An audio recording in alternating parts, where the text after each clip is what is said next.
Welcome to Essentials of Acute Care. I am Dr. Sunil Garg, and today I am going to discuss patients of polytrauma, those who have initial normal CT brain. How to evaluate and manage these patients during hospitalization in terms of head injury.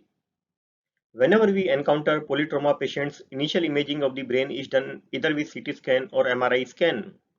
Here it is important to note that non-contrast CT scan of the head is the imaging modality of choice in the acute setting, and CT scan is done in order to triage patients who need medical management from those who need surgical treatment. Based on CT scan finding, we can say there are three types of the patients. One, those who need surgical treatment; another category, those who need medical management; and third category where the CT scan is normal.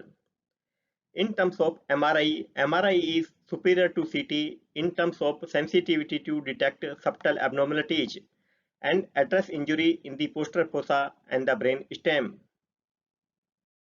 Here I am talking about third category of patients where the initial CT brain was normal.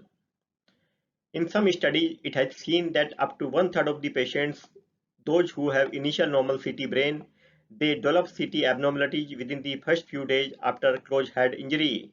So what does it mean? It means you cannot rule out head injury based on initial CT brain. Patient may have initial CT brain normal in the presence of head injury. So what is the clinical utility of this statement and what to do next? All polytrauma patients are high risk settings, and if polytrauma patients are not receiving any sedative medication and if neurological condition of the patient is not explained by initial normal CT, in such patients either CT should be repeated or MRI should be done for such patients if there is no reversible factor to explain neurological status. Reversible factors includes presence of hypotension, hypoxemia or hypoglycemia.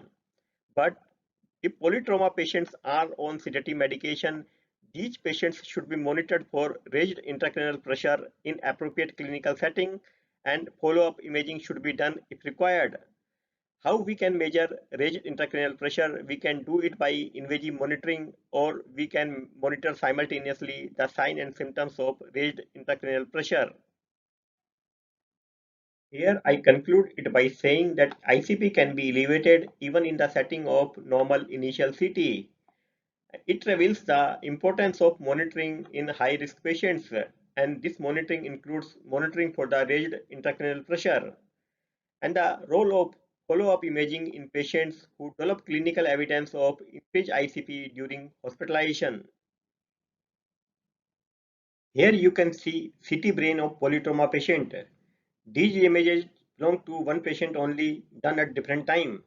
Here you can see this CT scan which was done on arrival was normal, while subsequent CT scan done 24 hours later revealed the presence of diffuse cerebral edema. Thanks for watching the video. If you have any suggestions, comments or feedback, you can write in the comment section box. Once again, thanks for watching the video.